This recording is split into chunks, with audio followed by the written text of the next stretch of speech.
Bonjour à tous, Tatia Hao et bienvenue sur la chaîne Sinosourcing. Si vous faites vos achats sur Alibaba, alors cette vidéo est faite pour vous. Je vous révèle des conseils en or pour trouver le meilleur fournisseur sur cette plateforme.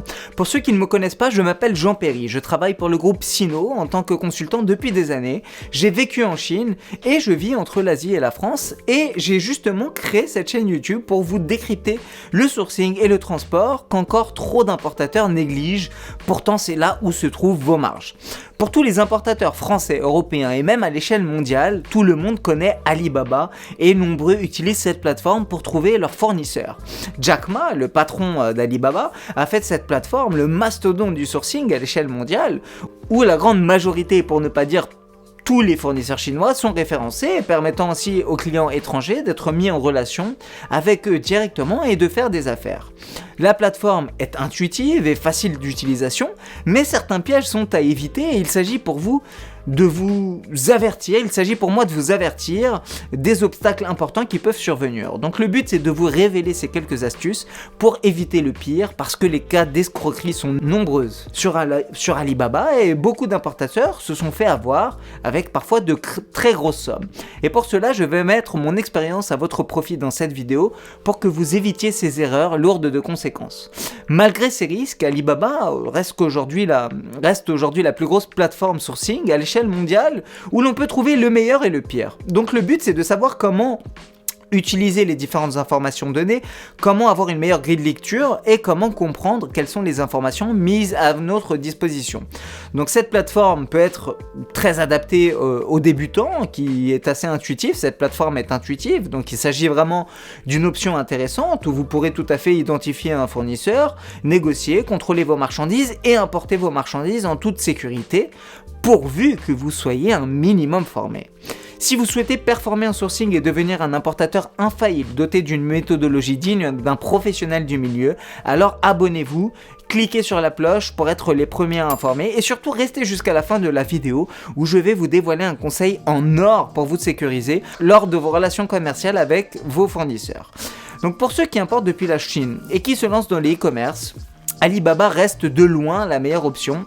Avec cet outil, il vous est possible de réaliser un projet à distance derrière votre ordinateur. Et afin de vous perfectionner dans ces démarches, je vais vous donner quelques conseils afin d'éviter le pire et de ne pas tomber dans le panneau, comme beaucoup d'autres importateurs l'ont fait, dans le panneau des arnaqueurs. Donc restez jusqu'à la fin de la vidéo où je vais vous dévoiler quelques conseils en or. Avant d'aller sur mon écran et de vous dévoiler quelques techniques, j'aimerais commencer par énumérer quelques avantages et quelques inconvénients d'Alibaba que d'aller sur cette plateforme sourcing qui peut en effet se révéler extrêmement utile, mais certains aspects sont à ne pas négliger. Alors quels sont les avantages ? Le premier avantage sur cette plateforme, eh bien, il réside principalement sur la facilité d'utilisation de la plateforme. Que vous l'utilisiez sur portable, Mac ou tablette, la plateforme elle est très facile d'utilisation. En gros, en un clic, vous pouvez être mis en relation avec des fournisseurs chinois situés à l'autre bout de la planète. Donc ça vous permet d'éviter des frais de déplacement, ça vous permet de tout contrôler à distance. L'interface elle est assez intuitive, elle vous permet d'obtenir vos recherches en cliquant sur les filtres de votre choix, le pays, trade assurance, gold member, etc. Donc si vous savez avec quelques techniques et quelques méthodes faire vos recherches, vous pourrez facilement trouver le bon partenaire et commencer à négocier avec celui-ci. L'autre aspect intéressant, c'est aussi la simplicité d'utilisation. La simplicité, pourquoi ? Parce qu'aujourd'hui, tout le monde peut naviguer sur Alibaba, du plus jeune au plus âgé. Le site, il a justement été conçu de la manière la plus simple possible pour permettre l'utilisation par tous les internautes et la rapidité, c'est aussi un élément important. Pourquoi ? Parce que aujourd'hui, en quelques clics, vous pouvez obtenir des devis rapides avec des fournisseurs chinois qui sont situés à 12 000 km de distance. Donc aujourd'hui, c'est très simple, grâce à Alibaba, enfin à l'aide d'Alibaba, vous pouvez être mis en relation avec des fournisseurs. Et quelques années auparavant, ça aurait été inconcevable, mais Jack Ma a relevé le pari de faire cette plateforme qui met en relation des fournisseurs chinois ou d'ailleurs et des acheteurs du monde entier. Donc pour les importateurs, ce ne sont pas les seuls à se ruer sur cette plateforme pour trouver le produit de leur choix et le vendre sur leur marché. Pourquoi ? Parce que les fournisseurs aussi ils trouvent une énorme opportunité commerciale. Mais parmi ces fournisseurs, eh bien, vous trouverez aussi des usines et des intermédiaires, naturellement. Donc pour vous qui êtes en Europe, vous savez pertinemment que les ventes sur les plateformes Amazon, etc., ça explose et 90% des achats se font en Chine. Alors pourquoi je dis ça? Parce que les Chinois, ils l'ont bien compris et cela attire par conséquent tous les acteurs en jeu, usines, mais aussi intermédiaires. Or, il y a une certaine émergence d'intermédiaires qui arrivent maintenant à se positionner sur la plateforme en tant qu'usine, alors qu'ils ne le sont pas. Pourquoi? Parce qu'ils veulent tout simplement attirer le plus de demandes possible en se faisant passer pour une usine et par la suite, eh bien, qu'est-ce qu'ils vont faire? Ils vont tout simplement sous-traiter de leur côté, sans que vous le sachiez forcément, pour réaliser une marge supplémentaire sur vous de cette manière. Donc votre but, c'est vraiment d'avoir une grille de lecture infaillible qui vous permettra de comprendre ce mécanisme, mais surtout de savoir différencier les bons contacts des mauvais. Alors tout cela est bien évidemment dévoilé dans la formation Limitless Sourcing, où je vous décris à travers une documentation détaillée et une méthodologie prouvée pas à pas qui vous permettra de savoir avec qui vous êtes véritablement en contact. Je vous montre également comment éviter les arnaqueurs qui partiraient sans scrupule avec votre argent. Il s'agit parfois de sommes très élevées. Et parfois, certains fournisseurs sont très malins et ça peut vous porter préjudice parce qu'ils vont en fait, par exemple, aller sur Amazon, vérifier quels sont les produits tendances du moment, ils vont prendre des photos de ces produits, ils vont vous aguicher avec de belles images sur Alibaba. Une fois le paiement effectué, silence radio, le contact a disparu avec votre argent en pleine nature. Vous devez donc rester très prudent et éviter ce genre de situation en vous imprégnant de tous les réflexes à avoir pour éviter le pire et prendre le meilleur. Alors maintenant, allant sur mon écran, on va chercher des gants de boxe pour ce cas de figure et je vais vous montrer comment on va s'y prendre. On va chercher ces marchandises et le but c'est d'aller sur Alibaba et surtout de trouver le meilleur fournisseur dans ce que je recherche. Le meilleur fabricant ne veut pas nécessairement dire celui qui propose les meilleurs prix parce que sur Alibaba, vous trouvez tous les prix que vous voudrez. Donc rappelons-le, le prix se négocie tandis que la qualité pas vraiment. Donc on préfère ne pas se reposer uniquement sur le critère du prix parce que de cette manière, vous aurez beaucoup plus de chances de recevoir des produits de mauvaise qualité, ce qui fera en fin de compte que vous perdrez encore plus d'argent, vous devrez retourner le produit, négocier avec le fournisseur, votre clientèle ne sera pas satisfaite, etc. Donc le but c'est vraiment de trouver un bon fournisseur, fiable, professionnel et par la suite on pourra négocier le prix et les MOQ une fois que le bon fournisseur aura été identifié. D'accord, donc maintenant, comme prévu, on va aller sur mon écran et comme je vous l'ai dit, on va chercher des gants de boxe. Donc, on va taper gants de boxe en anglais, donc boxing gloves, voilà. Alors, qu'est-ce qu'on va faire maintenant? On va dans un premier temps voir tous les résultats qui apparaissent. Alors là, comme vous pouvez le constater en défilant, eh bien, vous avez beaucoup de résultats. Et le but, c'est justement de filtrer au maximum ces résultats pour faciliter vos recherches et puis surtout pour tomber sur les meilleurs fournisseurs, pour identifier le meilleur fournisseur. Donc on va identifier ces résultats et filtrer un maximum pour optimiser ses chances de trouver le bon contact, de trouver le bon partenaire dans les meilleurs délais. Donc ici, qu'est-ce qu'on va commencer par faire? Alors comme vous pouvez le constater sur la colonne de gauche ici, on a différents filtres et on va commencer par cliquer sur la Trade Assurance et le Verified Supplier par exemple. D'accord? Alors la trade d'assurance, rappelons ce que c'est. Si jamais vous avez un litige avec le fournisseur, eh bien vous aurez à travers la trade d'assurance la possibilité de soumettre une plainte et éventuellement de remporter gain de cause. Alors c'est très important, j'en parle beaucoup plus en détail dans la formation Limitless Sourcing, mais vous ne gagnerez pas systématiquement en ayant souscrit à la trade d'assurance parce qu'il y a une cour Alibaba qui va juger votre dossier et qui va voir en fonction des éléments que vous avez apportés si vous avez vraiment été lésé ou pas.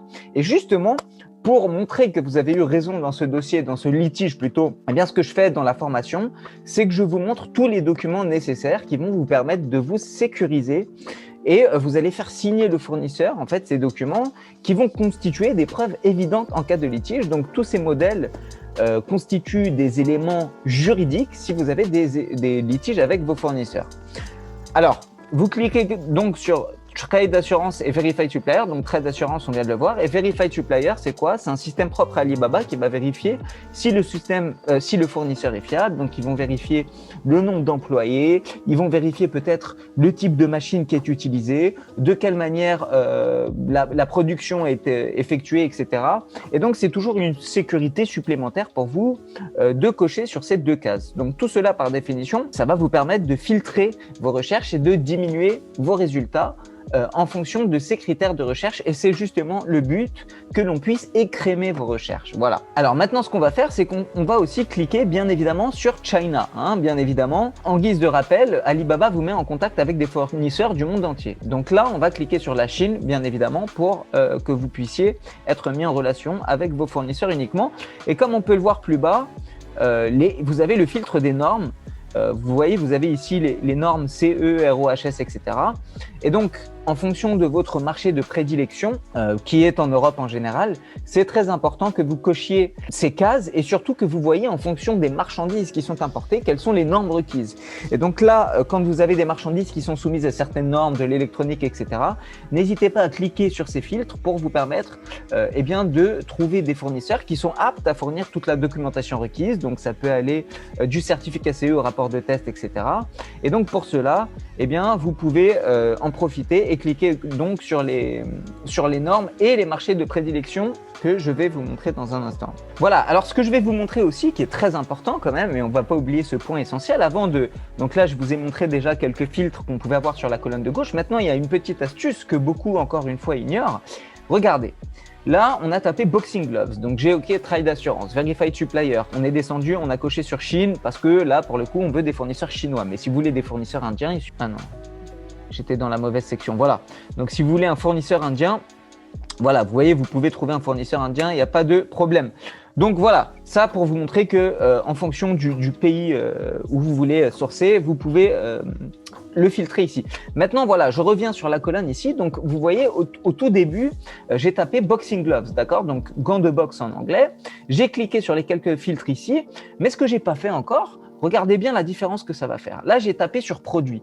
Mais si je tape sur fournisseur, quelle va être la différence? Donc ici, je veux pas des produits, je veux des fournisseurs. OK, Boxing Gloves. Maintenant, je recherche. OK, donc déjà, ici, vous voyez, j'ai plus de détails et j'ai plus de filtres. D'accord? Donc, OK. Donc déjà, j'ai cliqué sur les filtres Trade Assurance, Verified Supplier et les fournisseurs chinois. Donc maintenant, vous voyez, j'ai 2390 fournisseurs. J'ai déjà un peu plus d'informations. Et si je clique sur Trade Assurance et Verified Supplier, je passe de plus de 2000 fournisseurs à 468 fournisseurs. Donc déjà, vous voyez comment ça peut filtrer de manière significative vos recherches que de taper sur les fournisseurs, que de chercher en fonction des fournisseurs et non pas des marchandises. Et ici, donc on a repris les mêmes filtres que je vous ai montrés précédemment. Et surtout, ce qu'on va faire, c'est qu'on va sélectionner les top 3 markets du fournisseur, donc les marchés de prédilection du fournisseur. Pourquoi c'est important? Parce que si on sélectionne des marchés qui sont soumis à des normes comme North America et Western Europe, ok, eh bien là, vous savez que dans ces régions, vous avez des restrictions douanières qui sont importantes. Et vous, dans la mesure où vous allez importer sur un territoire, un pays européen, il faut que les fournisseurs soient capables de vous fournir les bonnes normes. Et pour cela, il faut que leur marché de prédilection soit dans des endroits, dans des régions géographiques où les réglementations douanières sont assez strictes. Parce que si vous cochez un fournisseur dont son marché de prédilection principal est par exemple en Asie du Sud ou en Amérique du Sud, bah, peut-être que les normes ne seront pas aussi importantes qu'en Europe et donc forcément, eh bien, vous n'allez pas avoir des fournisseurs avec les bonnes normes et ça peut vous poser des problèmes. Alors ensuite, on va descendre un peu.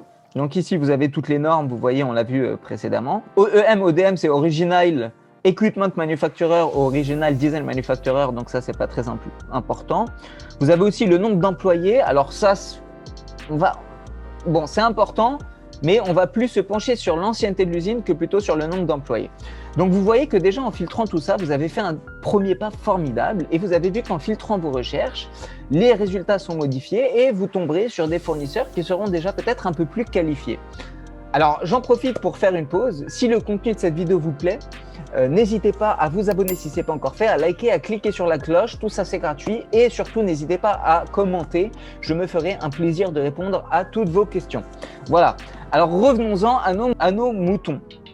Alors maintenant les résultats, quels sont-ils? Voilà, on a vu déjà que j'ai des résultats qui sont apparus et je vais cliquer sur certaines usines et analyser les différentes informations qui sont mises à notre disposition. Alors, je vais cliquer sur celui-là. Allez, hop. Alors déjà, dans un premier temps, parlons de l'ancienneté. Alors moi, pour ma part, je préfère ne pas travailler avec des usines qui ont moins de 5 ans, sauf dans des cas exceptionnels. Mais il ne faut pas confondre la date de création et la date de référencement sur Alibaba, d'accord? Donc je vais vous le montrer rapidement. Mais vous voyez ici, à gauche de l'écran, vous avez la date à partir de laquelle le fournisseur a commencé à produire ses marchandises, d'accord?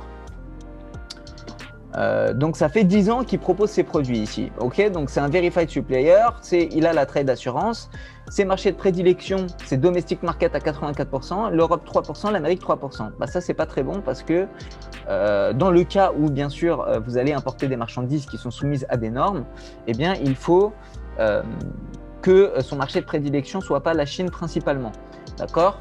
On va peut-être prendre celui-là à la place, hop, Shanghai. D'accord, donc on va prendre celui-là, Shanghai,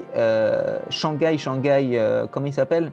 Shanghai Vimsport, voilà, on va prendre ce fournisseur parce que ces marchés de prédilection, ils sont en Europe, en Amérique du Nord et un peu sur le marché chinois, voilà.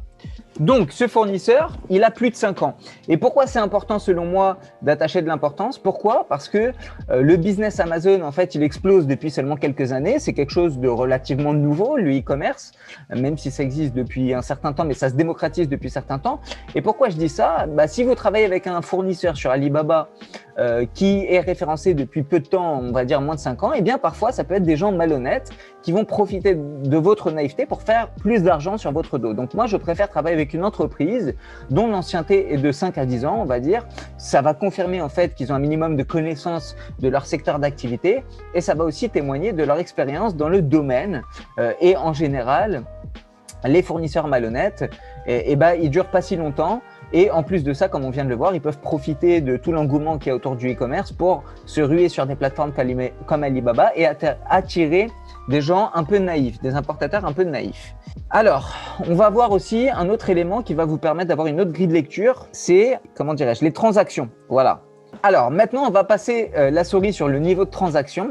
Alors ça, c'est une fonction récente de la plateforme. Il y a un indice qui est axé sur les données, en fait, qui présente les performances commerciales des fournisseurs sur Alibaba. Et leur performance, elle est mesurée en termes de qualité de la présentation, en termes de popularité du produit, en termes du volume de transactions et en termes de la qualité de service. Et donc, vous voyez ici, dans les 6 derniers mois, on a donc cette entreprise qui a eu des transactions d'un montant de 340 000 $.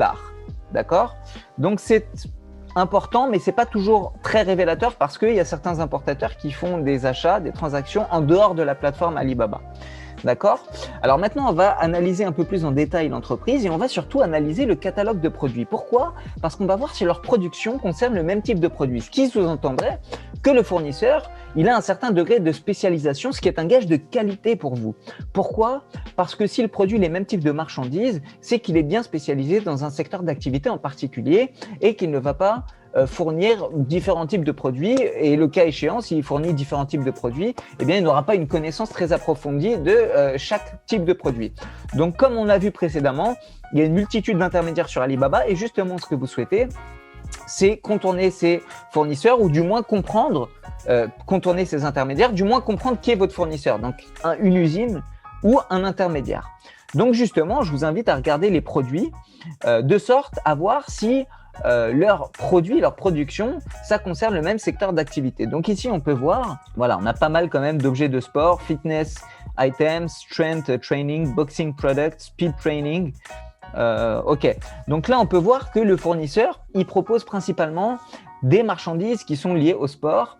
Et bien évidemment, nous, ce qu'on veut, eh bien, c'est encore une fois un fournisseur qui a un degré de spécialisation assez important parce qu'un fournisseur qui ne produit ou qui ne propose, dans le cas d'un trader, que des produits, par exemple, voilà, de boxe, eh bien, il aurait une connaissance approfondie de son secteur d'activité et votre fournisseur doit constituer pour vous un allié et non pas un fardeau. D'accord? Donc, quand je dis qu'il doit constituer pour vous un allié, c'est qu'il doit avoir une connaissance de son secteur d'activité. Donc, vous importez des gants de boxe, eh bien, il doit être à même de vous dire, voilà, là, il y a une nouveauté sur ce marché, ou votre concurrent peut-être qui fait ça, ou peut-être que sur des plateformes e-commerce, on a constaté qu'il y avait des innovations pour ces produits. Voilà. Donc, ça doit être un analyse stratégique. Et pour qu'il soit un analyse stratégique, il doit avoir une connaissance approfondie des marchandises que vous allez vendre. Si, par exemple, là, j'avais vu dans la catégorie produits, ils vendent des gants de boxe, mais à côté, je vois qu'il y a des câbles d'iPhone, qu'il y a du mobilier, qu'il y a, je sais pas moi, de la papeterie, etc.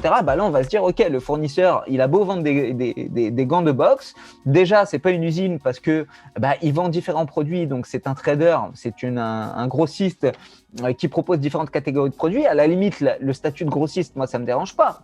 Mais s'ils vendent des gants de boxe et des câbles d'iPhone, etc., comment voulez-vous que l'interlocuteur avec lequel vous allez être mis en relation ait une connaissance approfondie de tout ce qui concerne la boxe, l'univers de la boxe, etc. Ça va être difficile dans la mesure où justement ce qu'ils proposent, ça va être beaucoup de produits différents. Donc, attachez une grande importance à ça et veillez quand vous trouvez un fournisseur à justement identifier quels sont les produits qu'il propose, et dans le cas où il ne propose pas les mêmes produits, ça peut constituer un fardeau pour vous et c'est pas vraiment ce que vous voulez.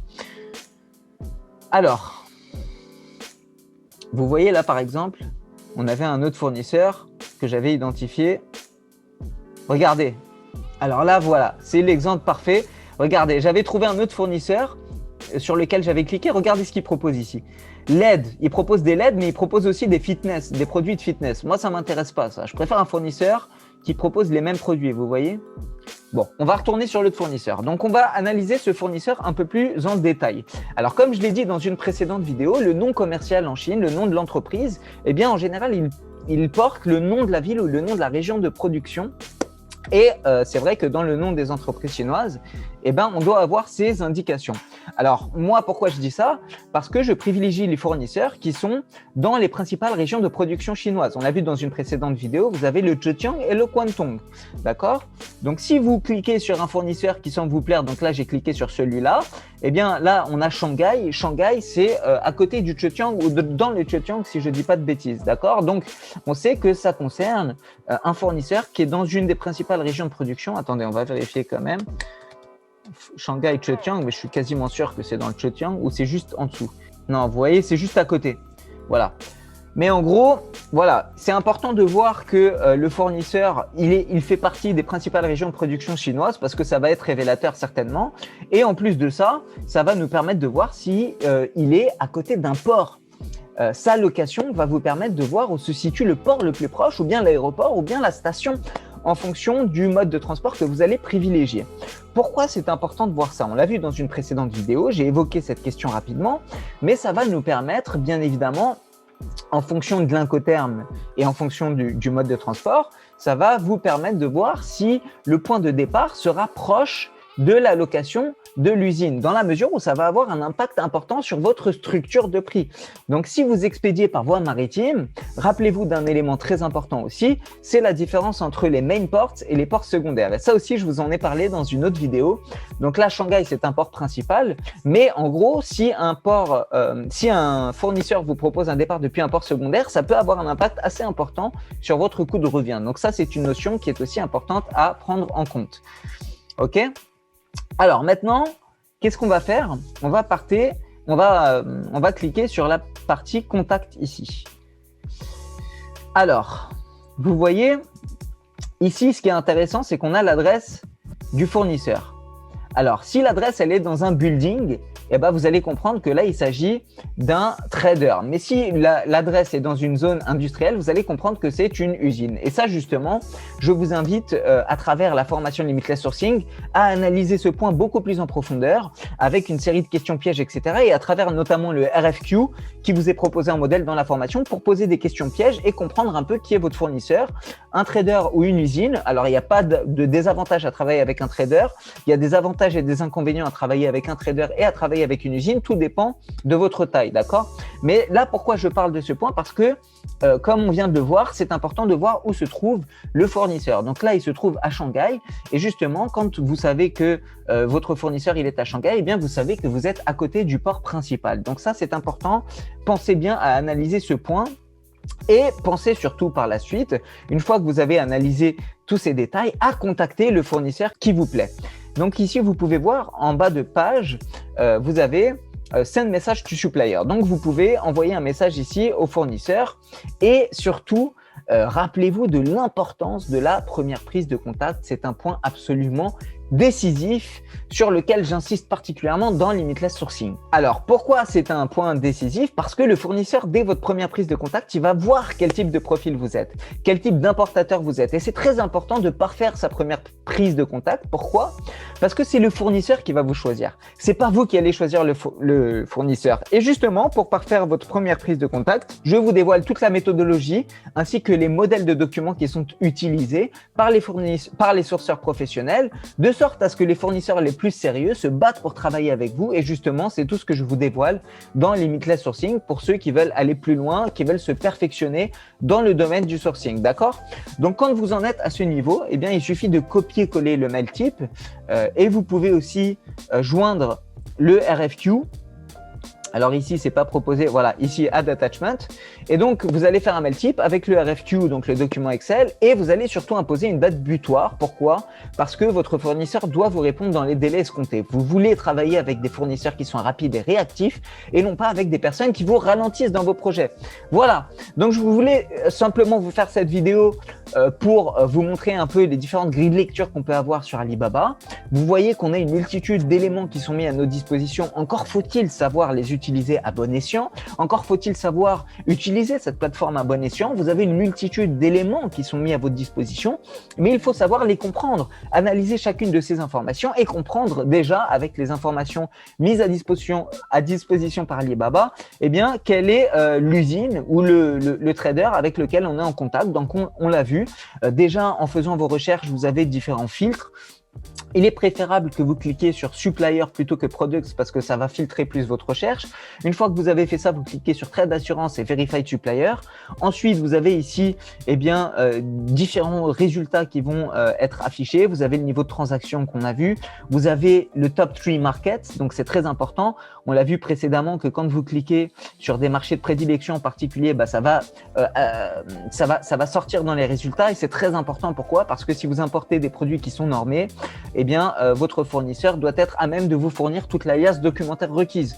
On a vu ça, on a vu comment analyser les différentes informations qui étaient mises à disposition sur la page du fournisseur. Donc, pensez bien à vérifier tous les produits et à vérifier qu'il s'agit de la même gamme de produits.